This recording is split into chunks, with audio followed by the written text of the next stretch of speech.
अभी नेक्स्ट है वो है role and functions of capital market, securities and exchange board of India, SEBI. ठीक है, इसमें से आपको एक क्वेश्चन जीआईबी का जो पेपर है उसमें दिखता है, एक से दो क्वेश्चन। ठीक है, बहुत ही इंटरेस्टिंग टॉपिक है। शेयर मार्केट का पूरा आपको एक आइडिया हो जाएगा कि शेयर मार्केट में सेबी कैसे कंट्रोल करता है। सबसे पहले आ गया प्राइमरी मार्केट। जैसे प्राइमरी मार्केट वो मार्केट है यहाँ से कोई एलआईसी का आईपीओ जैसे अभी आया है, तो एलआईसी का जो आईपीओ आया है वो पहले प्राइमरी मार्केट में जाएगा। सेकेंडरी मार्केट में क्या होता है, ट्रेडिंग होती है शेयर्स की, जो कंपनीज ऑलरेडी लिस्ट हो चुकी हैं। ठीक है, उनकी ट्रेडिंग का रहता है। स्टॉक एक्सचेंज जो इंडिया में है, जैसे मुंबई की स्टॉक एक्सचेंज, ऐसी स्टॉक एक्सचेंज बहुत छोटे छोटे जो शहर हुए हैं उनमें भी है, लुधियाना में भी है, दिल्ली में भी है। तो जो फेमस है बट वो मुंबई वाली ही है। ठीक है, तो वहाँ वहाँ हर स्टॉक एक्सचेंज के ऊपर रजिस्ट्रेशन अलग अलग रहती है। उसके बाद डीम्यूचुअलाइजेशन ऑफ स्टॉक एक्सचेंजेस, फिर स्टॉक ब्रोकर्स दलाल बोलते हैं हम, जैसे शेयर खान हो गया। ठीक है, आजकल तो प्लेयर्स बहुत आगे हैं। उसके बाद फाइनेंशियल प्रोडक्ट्स इंस्ट्रूमेंट्स जो डील करते हैं सेकेंडरी मार्केट में, क्योंकि सेकेंडरी ट्रेडिंग है जो सेकेंडरी मार्केट में होनी। जैसे सब्जी है वो तो सब्जी वहाँ सब्जी खाना में जो भी है मंडी में बिकनी है। और प्राइमरी मार्केट आप लगा लिए, सब्जी है जो खेत में उगनी है बिकनी कहाँ है, मंडी में। तो मंडी क्या है, सेकेंडरी मार्केट है। प्राइमरी मार्केट कौन सी होगी, यहाँ पे सब्जी ने उगना है, खेत। उसके बाद नेक्स्ट है रेगुलेटरी जो रिक्वायरमेंट्स हैं जो specified by SEBI for corporate debt. अगर कॉर्पोरेट ने कर्जा लेना है, ठीक है, उसकी जो रिक्वायरमेंट्स है रेगुलेटरी वो कौन कौन सी है, कॉमनली यूज टर्म्स कौन से हैं कैपिटल मार्केट में। ठीक है, ये सारा कैपिटल मार्केट ही है। Types of capital issues primary market में अब कौन कौन से कैपिटल इश्यूज हैं, एलिजिबिलिटी नॉर्म्स क्या है for making capital issues, and intermediaries is an issue in the primary market. Next ये फुल फॉर्म आपको पूछी जा सकती है, आसपा क्या होता है, application supported by blocked amount, आसपा। ठीक है, जब कभी भी आप आईपीओ या शेयर्स लेते हैं तो आपकी जो अमाउंट है वो सेविंग अकाउंट में या कॉरस्पॉन्डिंग करंट अकाउंट में या ओवरड्राफ्ट में, वो एक जब तक आपको शेयर अलाउड नहीं होती तो वो जो अमाउंट है वो बैंक में फ्रीज हो जाती है, तो वो ब्लॉक हो जाती है। ठीक है, उसका क्या एडवांटेज है, क्यूआईपी क्या होते हैं, क्वालिफाइड इंस्टीट्यूशन प्लेसमेंट। ठीक है भाई, SEBI function of SEBI power to investigate seize and रजिस्ट proceedings. Registration of stock brokers, जो स्टॉक ब्रोकर्स हैं दलाल, उनकी कैसे रजिस्ट्रेशन करनी है, सब ब्रोकर। ठीक है, शेयर ट्रांसफर करते हैं वो एजेंट। तो क्वालिफाइड इंस्टीट्यूशनल बायर्स हो गए। तो ये अभी जो हमारा यूनिट 5 है उसमें आज हम देखने वाले हैं दोस्तों। ठीक है, तो स्टेप बाय स्टेप चलते हैं, बड़ा इंटरेस्टिंग टॉपिक है। हो सकता है जो पहली बार देख रहा है या सुन रहा है उसके लिए थोड़ा सा बोरियत भी हो, पर ये इतना बोरियत नहीं है, हम इसे बड़ा इंटरेस्टिंगली पढ़ने वाले हैं।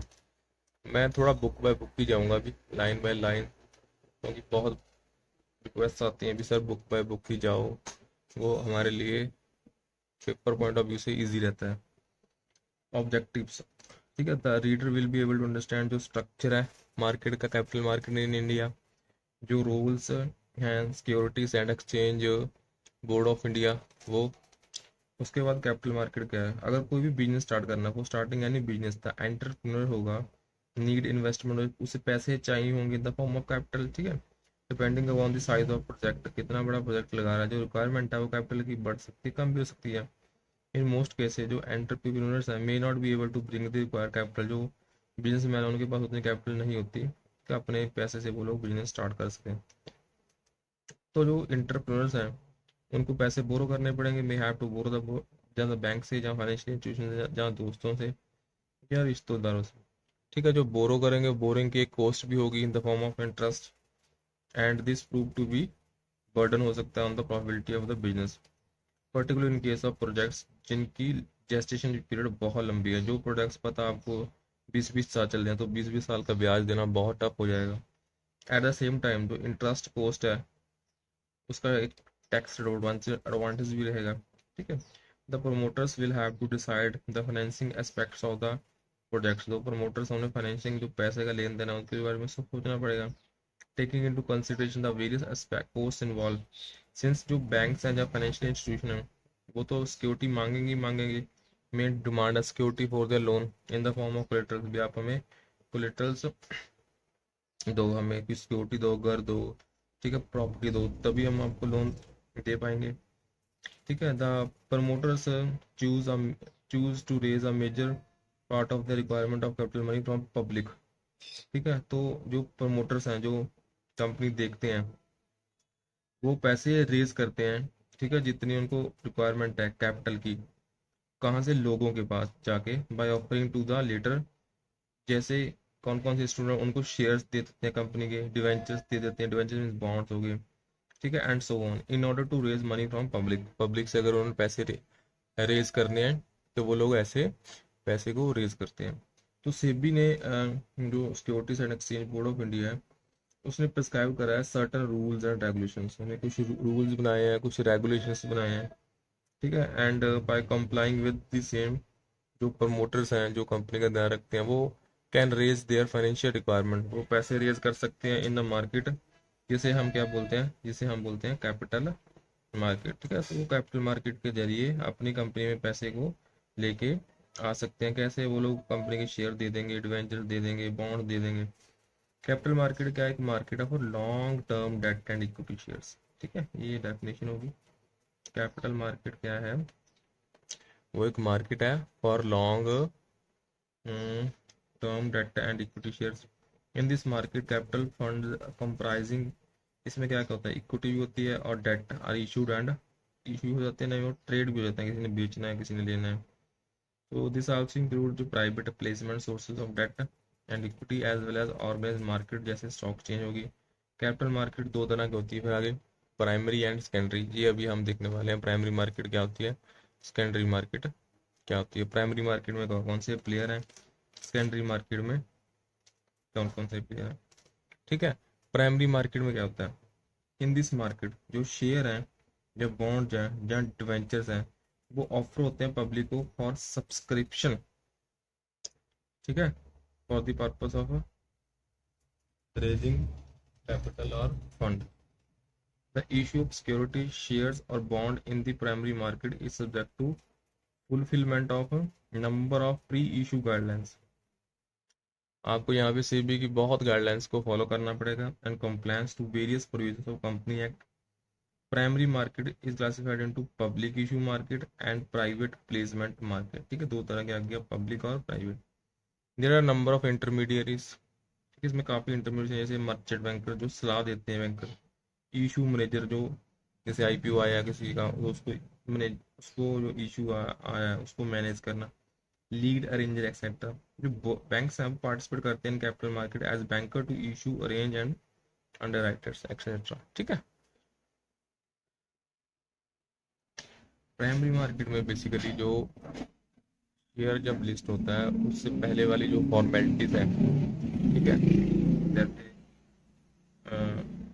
इशू मैनेजर हो गया, मर्चेंट बैंकर हो गया, लीड अरेंजर हो गया, वो रहती है। सेकेंडरी में क्या होता है, सेकेंडरी में ट्रेडिंग होती है, शेयर ले लिए, शेयर बेच लिए। सेकेंडरी मार्केट देखते हैं अब, refers to market where securities are traded after being initially offer to public, कि जब सबसे पहली बार जो काम था वो प्राइमरी मार्केट में कर देना है। ठीक है, initially offer to public in the primary market and और are listed on stock exchange. जो सेकेंडरी मार्केट है comprises equity market and debt market. Secondary market में इक्विटी मार्केट है, डेट मार्केट है। सेकेंडरी मार्केट क्या आते हैं, ट्रेडिंग एवेन्यू, ठीक है, ट्रेडिंग का जगह है, इन विच ऑलरेडी जो एग्जिस्टिंग है या प्री इशूड सिक्योरिटीज हैं, ठीक है, वो ट्रेड होती है अमंग इन्वेस्टर्स, जिन्होंने वैसे इन्वेस्ट करने हैं। ठीक है, सेकेंडरी में बस ट्रेडिंग होनी है। प्राइमरी में क्या है, जो ट्रेडिंग से पहले अगर शेयर को लिस्ट करना है उसकी जो फॉर्मेलिटीज हैं वो सारी प्राइमरी मार्केट में होगी। वो कौन कौन करेगा, मर्चेंट बैंकर करेगा, इशू मैनेजर करेगा, लीड अरेंजर करेगा। ठीक है, secondary market could be either an auction और डीलर मार्केट। जो स्टॉक चेंज है वो पार्ट है ऑक्शन मार्केट का। ठीक है, सेकेंडरी मार्केट या तो ऑक्शन करेगी या डील करेगी। जो स्टॉक एक्सचेंज है वो पार्ट ऑफ ऑक्शन मार्केट है, over the counter market is part of dealer market. For general investors secondary market provides N efficient platform for trading of securities. जैसे मैंने कोई शेयर लेने हैं जैसे बैंक ऑफ इंडिया के, तो मैं सेकेंडरी मार्केट में जाऊंगा, क्योंकि शेयर तो ऑलरेडी लिस्ट हो चुके हैं 1998 में, तो प्राइमरी मार्केट ने अपना काम कर दिया 1998 में, और सेकेंडरी मार्केट का काम चलता रहता है। ठीक है। For manager of company secondary market serve as a monitoring and control conduit. ठीक है। by facilitating various enhancing control activities, enabling implementation of incentive-based management contract and aggregating information that guide management decision। ठीक है। जो banks हैं वो facilitate करते हैं secondary market transaction by opening direct trading and demat accounts. ठीक है। तो शेयर्स का अगर लेन देन होना है तो डीमैट अकाउंट तो होगा ही, तो उनमें बैंक हेल्प करते हैं, डीमैट अकाउंट खोलते हैं। ठीक है, इंडिविजुअल्स के एंड कंपनीज के। Banks also extend credit against securities, तो बैंक्स हैं वो लोन भी देते हैं जो सिक्योरिटीज उनके पास पड़ी हैं। ठीक है। They may also act as a clearing house bank, तो वो क्लीयरिंग हाउस बैंक भी एक्ट करते हैं गाइस। नेक्स्ट आता है हमारे पास स्टॉक एक्सचेंज ऑफ इंडिया। ठीक है। अब स्टॉक एक्सचेंज ऑफ इंडिया पढ़ेंगे हम, कहाँ कहाँ पे स्टॉक एक्सचेंज बहुत जगह है। ठीक है। पॉपुलर हमारी बीएससी है, एनएससी, बीएससी, तो वो या आज हम थोड़ा सा उनके बारे में पता करेंगे। बीएससी क्या है? बीएससी बॉम्बे स्टॉक एक्सचेंज है। ठीक है। ओल्डेस्ट स्टॉक एक्सचेंज इंडिया की है, जो 1875 में सेटअप होगी थी। एंड ये फर्स्ट स्टॉक एक्सचेंज है to be granted permanent recognition from SEBI. It is one of the two major stock exchanges in the country today, दो में से एक ये मेजर है। नेक्स्ट है नेशनल स्टॉक एक्सचेंज, एनएससी, ये 1992 में बनी थी, and one of the two major में से ये आती है। ठीक है। इट इज परमानेंट रिकॉग्निशन है सेबी से। फिर क्या गया, कोलकाता स्टॉक एक्सचेंज। ठीक है। It has been one of the oldest stock exchange of India, set up an association in 1908। इसका भी परमानेंट रिकॉग्निशन है एज स्टॉक एक्सचेंज का, ये भी स्टॉक एक्सचेंज परमानेंट है। However the ones among major stock exchange of country has remain inactive for, ये major में है पर ये इनएक्टिव रही फॉर सेवरल ईयर्स। फिर आता है metropolitan stock exchange of India, ये दिसंबर 2012 में बने, और इसमें ट्रेडिंग शुरू हुई फरवरी 2013 में। फिर इंडियन इंटरनेशनल एक्सचेंज, INX। ठीक है। ये स्टॉक एक्सचेंज सब्सिडियरी है बीएससी की, and has been set up in international financial, IFC, Gandhinagar Gujarat में है ये। ठीक है। इंडियन इंटरनेशनल एक्सचेंज, INX बोलते हैं जिसे हम। ठीक है। फिर है NSE IFSC limited, this stock exchange ये सब्सिडियरी है NSE की, and has been set up in the international financial service centre, Gandhinagar. फिर over the counter exchange of India, OCEI, कब बनी थी? 1919। Aid enterprising promoters in raising finance for their project in cost effective manner. बस वही है, भी पैसा raise करना है। ठीक है। एंटरप्राइजिंग जो भी है प्रमोटर्स, कंपनी के प्रमोटर्स, उन्होंने पैसा रेज करने के जरिए, अगर उन्होंने लॉन्ग टर्म के लिए पैसा मार्केट से उठाना है। नेक्स्ट है D mutualisation of stock exchange. D mutualisation क्या होता है?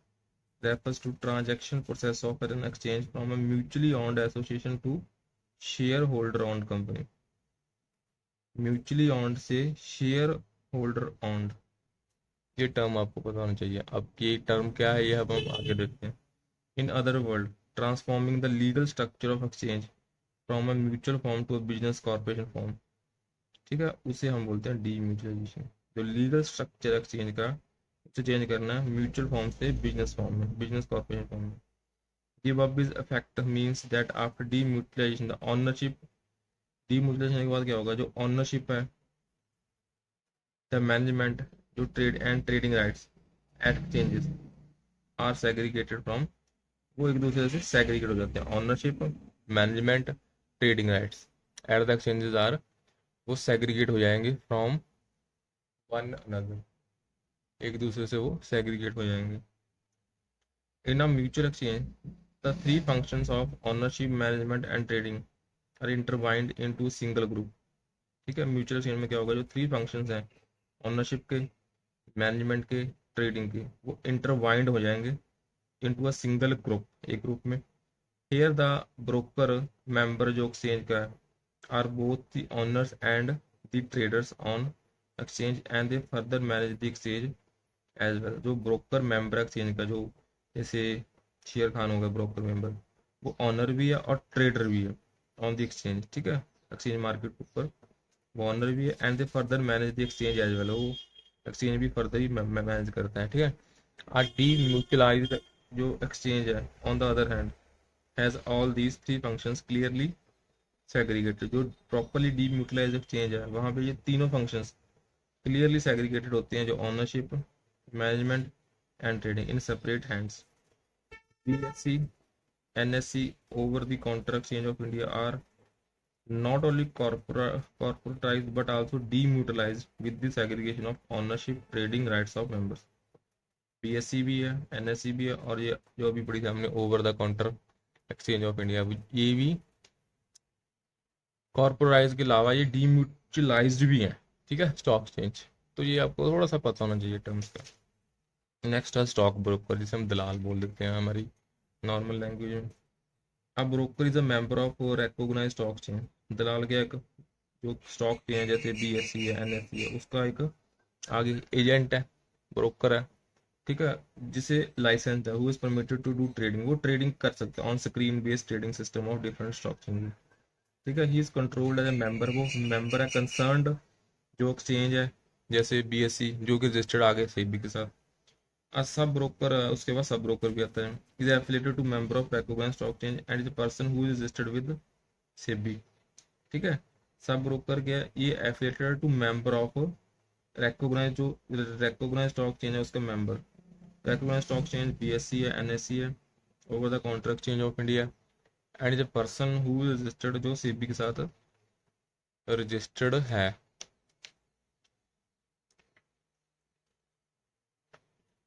नेक्स्ट जो हम थोड़ा सा देख के नेक्स्ट वीडियो में डालेंगे इसे, फाइनेंशियल प्रोडक्ट्स एंड इंस्ट्रूमेंट्स जो डील करते हैं विद सेकेंडरी मार्केट, ठीक है।